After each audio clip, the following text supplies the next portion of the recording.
Assalamualaikum warahmatullahi wabarakatuh. Salam sejahtera untuk kita semua. Baik, kembali lagi bersama saya Ibu Niken. Kali ini kita di mata kuliah hukum lingkungan, yang mana di pertemuan keempat ini kita akan membahas mengenai pengelolaan lingkungan hidup. Yang kemarin sudah kita bahas terkait tentang kerusakan dan pencemaran lingkungan hidup. Sekarang bagaimana cara pengelolaan lingkungan hidup itu sendiri. Begitu ya, nanti akan kita bahas beberapa kajian terkait tentang pengelolaan lingkungan hidup, yang mana pengelolaan lingkungan hidup ini juga kita pelajari, kita adopsi dari Undang-Undang Perlindungan dan Pengelolaan Lingkungan Hidup, Undang-Undang Nomor 32 Tahun 2009. Di situ ada diterangkan bagaimana terkait tentang pengelolaan lingkungan hidup.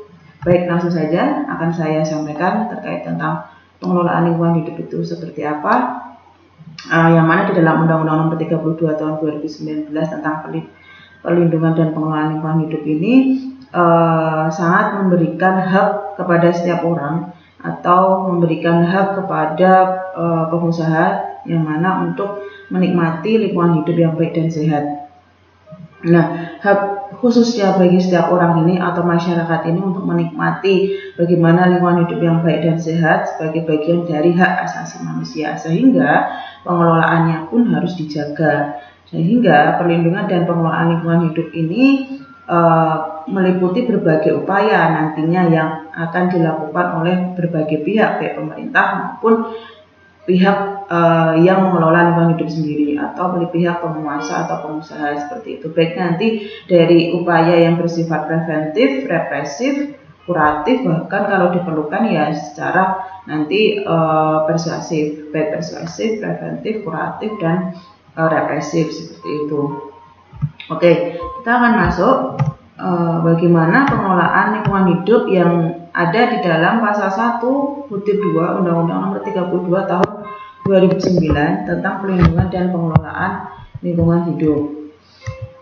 Oke, definisinya di sini menjelaskan bahwa pengelolaan lingkungan hidup merupakan upaya terpadu untuk melestarikan fungsi lingkungan yang meliputi kebijaksanaan penataan, kemudian pemanfaatan, pengembangan, pemeliharaan, pemulihan, pengawasan, dan pengendalian lingkungan hidup. Nah, di dalam lingkungan dan pengelolaan lingkungan hidup ini, upaya di sini dijelaskan upaya mengintegrasikan secara seimbang antara pemanfaatan dan pemeliharaan sumber daya alam dan lingkungan hidup pada setiap tingkat kemajuan yang dicapai dalam kehidupan manusia. Jadi intinya pengelolaan lingkungan hidup ini merupakan upaya yang nantinya dilakukan bagaimana caranya untuk bisa lingkungan hidup itu tetap dapat dimanfaatkan, dapat dikembangkan, dapat dipelihara, dan dapat dipulihkan dengan baik, serta bagaimana pengawasan dan pengendalian dalam bentuk pengelolaan lingkungan hidup itu sendiri. Jadi semua hal di dalam di dalam istilah pengelolaan lingkungan hidup ini semua teradopsi seperti itu. Oke, kemudian lanjut slide berikutnya, kita akan membahas terkait tentang hak, kewajiban, dan larangan dalam pengelolaan lingkungan hidup.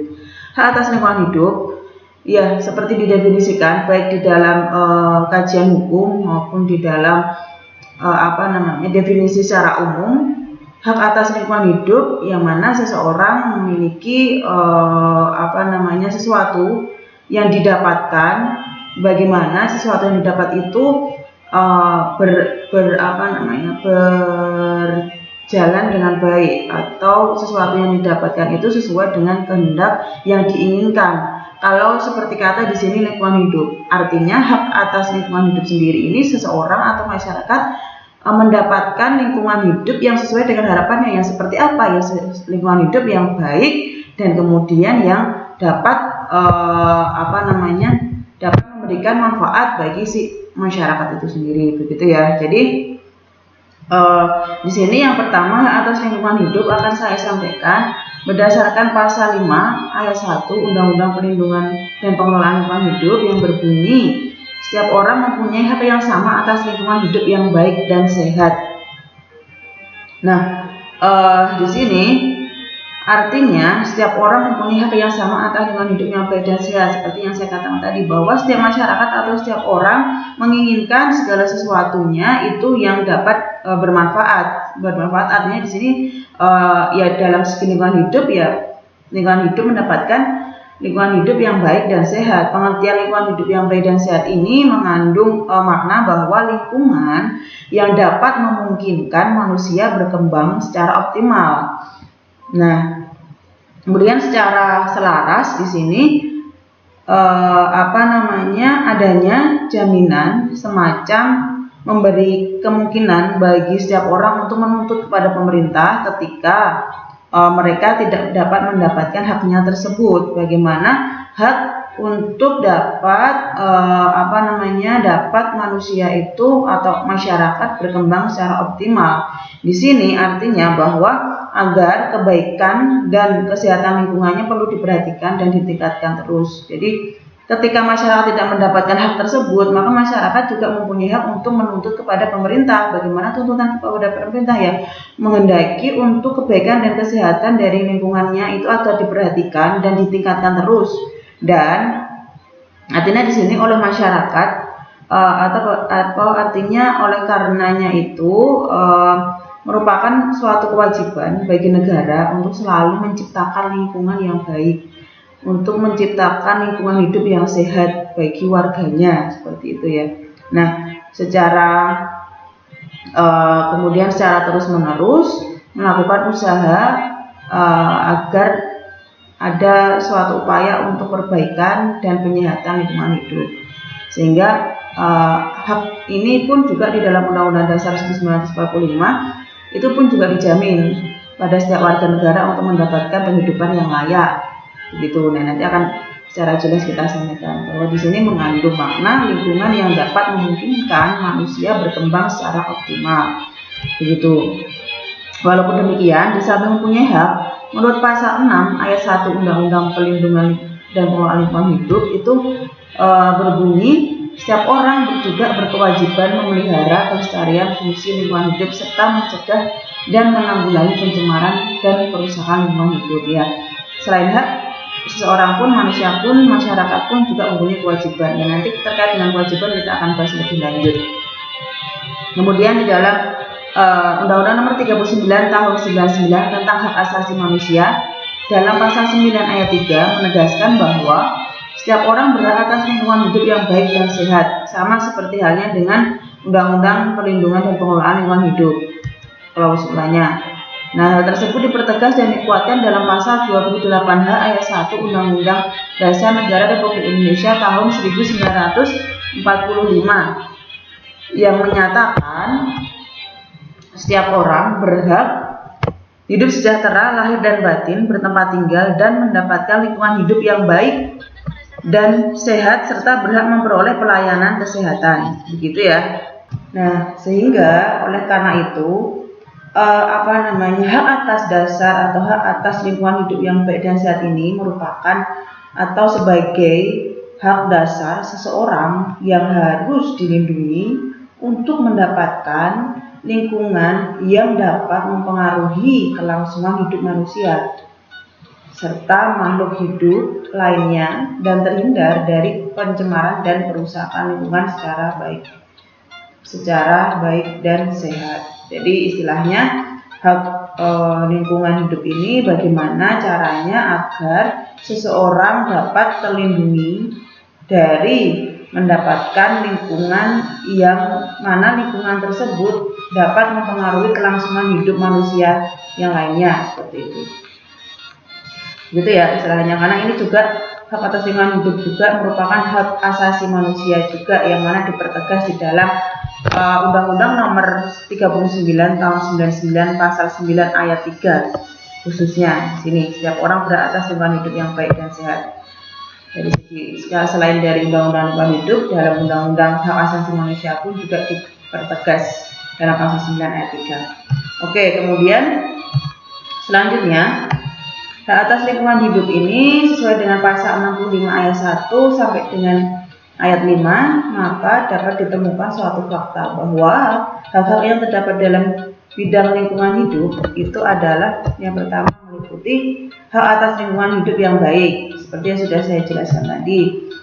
Hak mendapatkan pendidikan lingkungan hidup. Nah, kalau hak mendapatkan pendidikan lingkungan hidup ini itu dapat diaplikasikan atau dapat diketahui ketika di sini pemerintah melakukan sebuah upaya, baik pemerintah provinsi, kabupaten maupun kota memiliki upaya untuk memberikan pendidikan. Pendidikan tersebut juga bisa berupa pelatihan, kemudian sosialisasi, pembinaan, sampai dengan memberikan suatu bentuk penghargaan dalam upaya untuk mencapai pelestarian lingkungan hidup itu sendiri. Nah, hak untuk mendapatkan pendidikan lingkungan hidup ini, kita sebagai warga masyarakat atau warga negara dalam hal ini yang mempunyai tugas dan wewenang untuk memberikan pendidikan lingkungan hidup ini adalah pemerintah, baik pemerintah pusat, provinsi, kabupaten maupun kota, di mana mungkin ada beberapa hal pendidikan terhadap lingkungan hidup ini yang dapat dikerjakan atau yang dapat kita mungkin pernah dengar, yang mana misalkan yang pertama itu pemberian penghargaan untuk sekolah-sekolah yang mana sekolah-sekolah tersebut peduli pada lingkungan hidup, seperti itu. Nah, kemudian yang kedua mungkin bisa kita melihat ketika ada ajakan kepada semua orang termasuk anak-anak ataupun anak-anak sekolah untuk mau membumi untuk mampu memahami dan mengubah perilaku, bagaimana perilaku tersebut untuk memiliki kesadaran memelihara lingkungan hidup, bagaimana mengajak semua orang baik warga masyarakat maupun anak-anak di dalam sekolah untuk peduli terhadap lingkungan hidup. Caranya dengan melakukan adanya sosialisasi, pelatihan, kemudian pembinaan, seperti itu. Nah, kemudian ada juga ajakan hal-hal yang praktis untuk kehidupan sehari-hari. Yang utama dalam pendidikan lingkungan hidup ini adalah bagaimana caranya memasukkan nilai-nilai kesadaran lingkungan hidup pada tiap siswa lewat membangun kebiasaan-kebiasaan di lingkungan hidupnya yang baik. Atau misalkan di dalam sekolah-sekolah atau mungkin di perguruan tinggi, di situ ada mata kuliah atau ada mata pelajaran yang concern atau terkait tentang pendidikan karakter, seperti yang dipelajari teman-teman di semester 1. Pendidikan karakter tersebut juga dapat menanamkan atau menumbuhkan nilai-nilai kesadaran setiap warga, terutama di dalam kajian lingkungan hidup. Seperti itu gambarannya terkait tentang hak mendapatkan lingkungan hidup. Kemudian yang ketiga, untuk menemukan hak-haknya seperti dalam pasal 65 itu adalah hak masyarakat untuk mengakses informasi, akses partisipasi dan akses keadilan dalam memenuhi hak atas lingkungan hidup yang baik dan sehat. Nah, di sini keterkaitannya dengan akses keterbukaan informasi publik juga, yang mana pemerintah juga mempunyai kewajiban untuk memberikan akses kepada setiap warga masyarakat atau masyarakat yang membutuhkan info terkait dengan segala sesuatu yang ada di lingkungannya, baik berkaitan dengan segi administrasi dalam proses kepengurusan prosedural, terkait juga tentang mungkin hak yang harus didapat oleh setiap warga masyarakat. Ya, hak tersebut juga mungkin ada kaitannya juga dengan lingkungan hidup, salah satunya seperti itu. Nah, hak atas akses informasi ini pun juga pada intinya adalah setiap orang berhak memperoleh informasi yang utuh, akurat dan mutakhir, di mana untuk untuk mencapai tujuan yang berkait dengan masalah istilahnya bagaimana agar masyarakat tersebut juga dapat berperan serta dalam pengelolaan lingkungan hidup. Jadi masyarakat berhak untuk mendapatkan akses informasi yang utuh, transparan, akurat dan mutakhir agar masyarakat juga dapat berperan serta dalam pengelolaan atau perlindungan lingkungan hidup itu sendiri. Nah, akses terhadap informasi ini dibagi menjadi dua tipe. Jadi yang pertama, hak masyarakat mendapatkan informasi dan pejabat publik berkewajiban menyediakan informasi tanpa harus didahului adanya permintaan dari masyarakat. Jadi informasi yang mana di sini masyarakat tanpa harus memohonkan informasi terlebih dahulu, itu publik atau pejabat publik di sini wajib untuk menginformasikan terlebih dahulu ke masyarakat walaupun tidak ada permintaan dari masyarakat. Itu yang pertama, dua tipe dalam memberikan akses informasi. Kemudian yang tipe kedua di sini adalah hak masyarakat untuk menerima informasi khususnya dari dari pejabat publik, yang mana pejabat publik tersebut berkewajiban untuk menyediakan dan memberikan informasi apabila ada permintaan dari masyarakat. Jadi yang pertama, walaupun tidak ada permintaan masyarakat, pejabat publik wajib untuk memberikan informasi. Kemudian yang kedua, atas permintaan dari masyarakat, pejabat publik wajib untuk memberikan informasi. Yang pertama, baik diminta atau tidak oleh masyarakat, harus berhak untuk memberikan berkewajiban untuk memberikan akses informasi ke masyarakat. Yang kedua, atas permintaan masyarakat terlebih dahulu baru memberikan akses informasi. Seperti itu ya. Kemudian hak yang keempat di sini adalah hak untuk mengajukan usul dan atau keberatan terhadap rencana usaha dan atau kegiatan yang diperkirakan dapat menimbulkan dampak terhadap lingkungan hidup. Nah, masyarakat atau warga negara di sini mempunyai hak ketika ada terjadi mungkin indikasi kecurangan atau indikasi pelanggaran terhadap pengelolaan lingkungan hidup, atau terjadi indikasi dalam rencana usaha atau kegiatan yang diperkirakan menimbulkan dampak yang negatif terhadap lingkungan hidup, maka masyarakat berhak untuk memberikan usulan atau keberatan atas rencana tersebut. Kemudian yang terakhir, hak atas lingkungan hidup yang ada dalam pasal 65 ayat 1 di sini adalah hak untuk berperan dalam pelindungan dan pengelolaan lingkungan hidup. Hak untuk berperan di sini hak yang juga memang dimiliki oleh masyarakat. Bagaimana masyarakat memiliki peran untuk melakukan perlindungan dan pengelolaan lingkungan hidup. Peran di sini ya bagaimana caranya masyarakat yang lainnya, baik di dalam lingkungan masyarakat itu kan ada tokoh masyarakat, kemudian warga masyarakat dan lainnya, mempunyai keterlibatan juga untuk menjaga dan melestarikan fungsi lingkungan hidup. Perannya di sini adalah bagaimana ikut juga untuk membantu pemerintah dalam menyadarkan masyarakat lainnya. Nah, peran dan serta dari masyarakat ini pun juga nanti akan didukung juga oleh organisasi-organisasi yang concern juga di bidang lingkungan hidup, lembaga yang concern juga di bidang lingkungan hidup.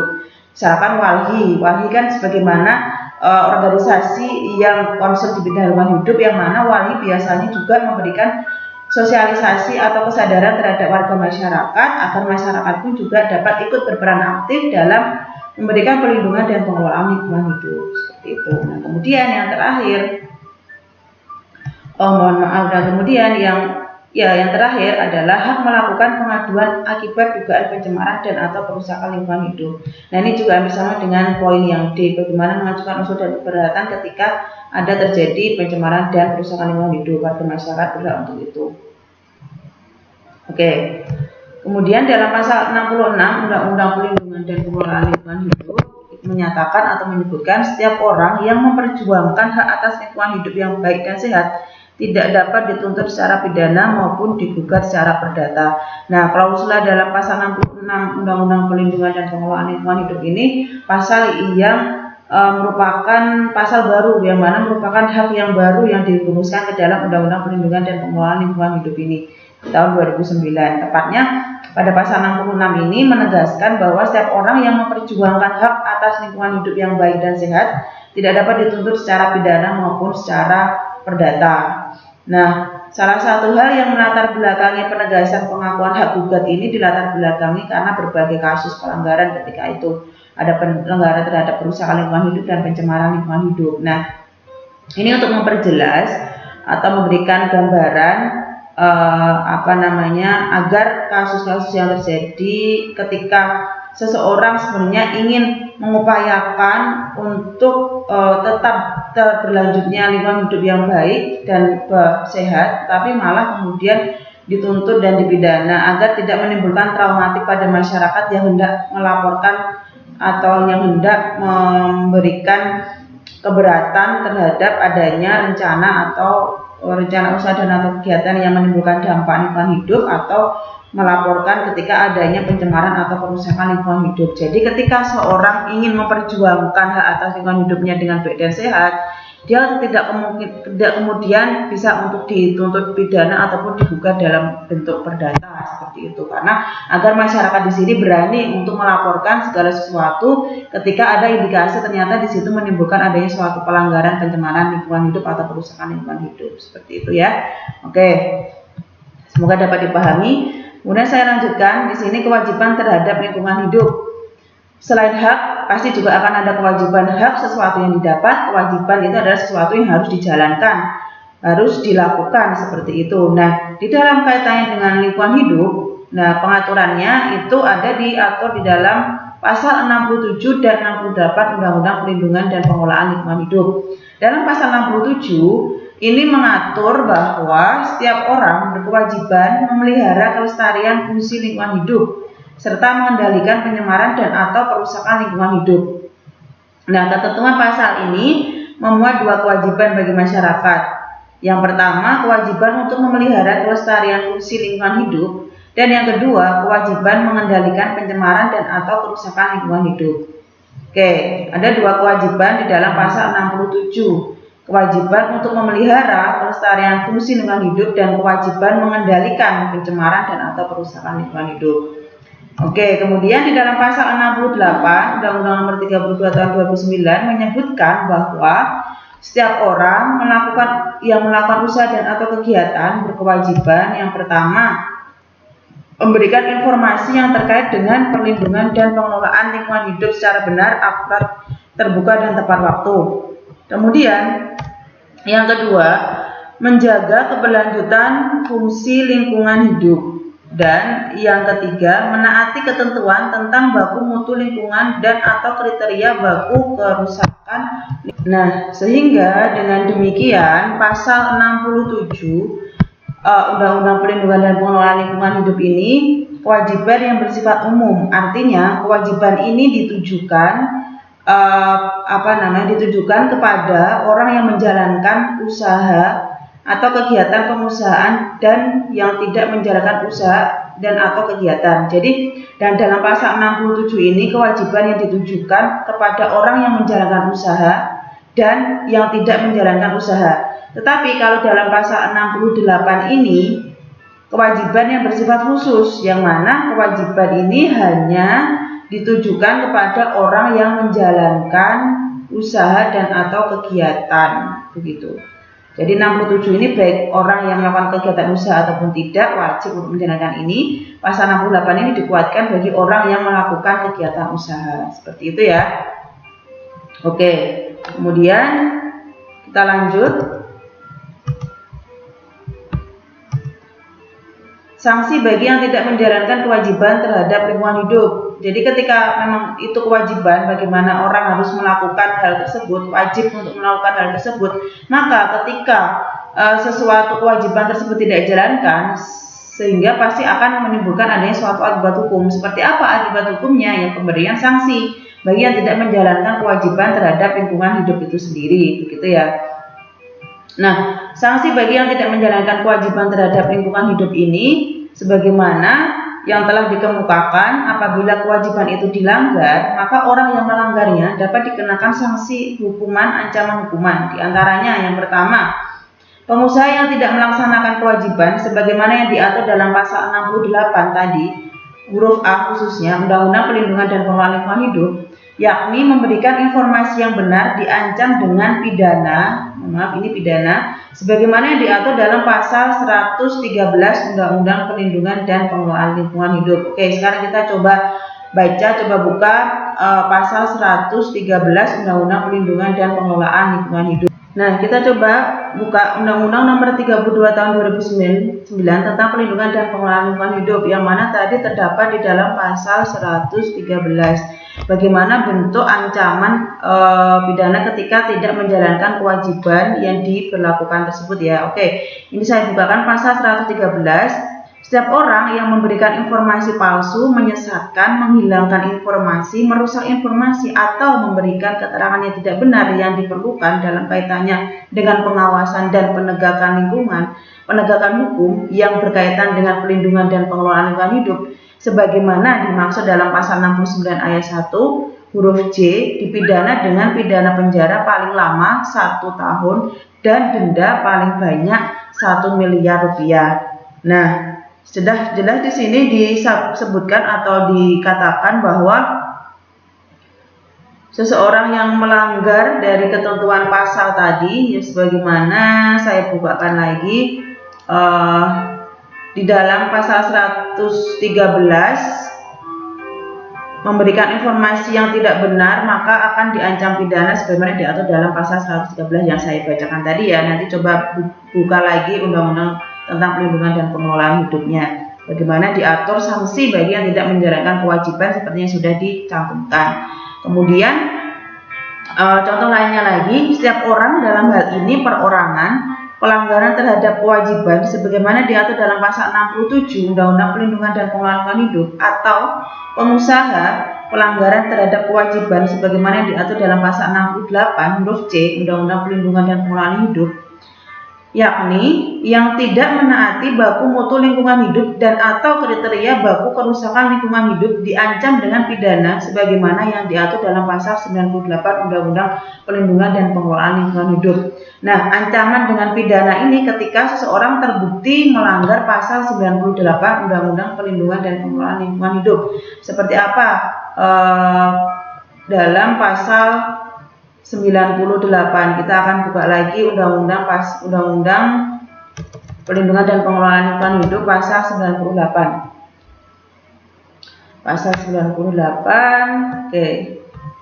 Di sini dijelaskan bahwa beberapa sanksi terhadap seseorang yang melanggar baku mutu lingkungan hidup. Seseorang tersebut dapat dikenakan tindak pidana ketika terbukti unsur-unsur yang ada di dalam pasal ini ya. Di dalam pasal 98 ini ada 3 ayat yang mana nanti lebih spesifik untuk permasalahannya seperti apa. Saya coba bacakan yang pasal 98 ayat 1 yang menyebutkan bahwa setiap orang yang dengan sengaja melakukan perbuatan yang mengakibatkan dilampauinya baku mutu udara ambien, baku mutu air laut, atau kriteria baku kerusakan lingkungan hidup, dipidana dengan pidana penjara paling singkat 3 tahun dan paling lama 10 tahun dan denda paling sedikit 3 miliar rupiah dan paling banyak 10 miliar rupiah. Ketika pelanggaran tersebut ini misalkan baik orang maupun pengusaha, setiap orang di sini bisa dikatakan orang atau pengusaha yang mana sengaja melakukan perbuatan yang mengakibatkan dilampauinya baku mutu kriteria udara ambien, mutu air laut. Nah, ini seperti yang saya sampaikan kemarin, ketika seorang bisa untuk melihat bagaimana dia melampaui atau tidak, berarti harus ada ukuran baku mutu lingkungan hidup itu tuh seperti apa, berapa ukurannya, maka itu bisa dikatakan pelanggaran ketika itu melampaui baku mutu lingkungan hidup dan bisa dikenakan pasal 98 atas pelanggaran tersebut. Nah, sekali lagi asalkan ada bukti-bukti yang konkret yang menyatakan bahwa itu memang pelanggaran terhadap baku mutu lingkungan hidup. Begitu ya, kawan-kawan. Walaupun upaya yang seharusnya sebelumnya itu ditempuh seperti upaya administratif ataupun upaya musyawarah terlebih dahulu sehingga akhirnya nanti kemudian ditempuh upaya secara pidana.